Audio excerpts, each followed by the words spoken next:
So, that's it. The conclusion of the first season of Game of Thrones. And I didn't bother taking notes for this one. It's really not that much to talk about. I mean, we know that the Starks are going to wage war with the Lannisters. I'm just speaking off the top of my head to try to remember everything, the most important aspects.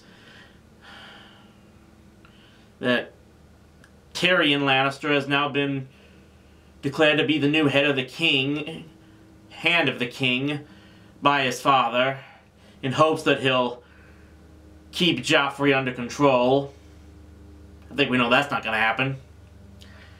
And already Tyrion has chosen to disobey his father in one regard, because this one other prostitute woman that he's fallen in love with again, his father warned him not to take her with him to King's Landing, but he's going to anyway. One of the few good graces of this episode is saying that Tyrion is still Tyrion, and he thinks for himself and doesn't give a crap what anyone else around him thinks. Except probably his lady now.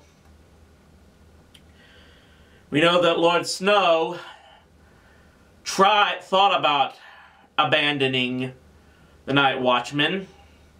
He was brought back by the handful of friends that he had up there. And now all of the Night Watchmen have decided to not wait for whatever is threatening to eventually come over the wall to the south. They're headed behind the wall to take care of it themselves. Which means that Lord Snow will not end up meeting his sister, Arya, who was basically taken to be sent to the wall to hide from Joffrey.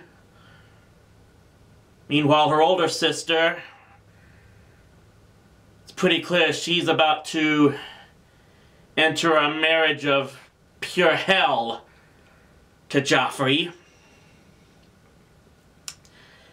Joffrey and his mother, the two people I want to see killed, and they almost now killed in the most painful and merciless way possible. I know that's not going to happen for a very, very long time, because clearly George R.R. Martin and these producers of this show don't believe in happy endings ever. And meanwhile, Daenerys, she's lost everything. Lost her husband, her child, her army.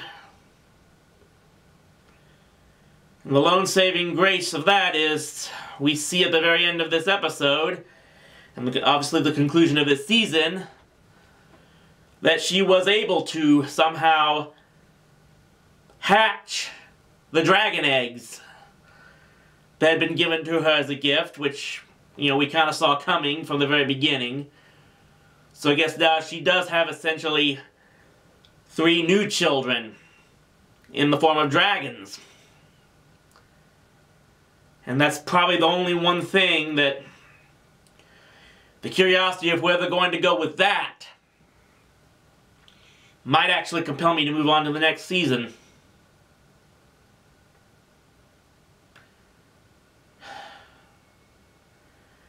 I guess I just don't understand why such morose, bittersweet, grimdark stories are entertaining for so many people. Will I continue these vlogs going into the second season? I have to wait and see. I know that after this,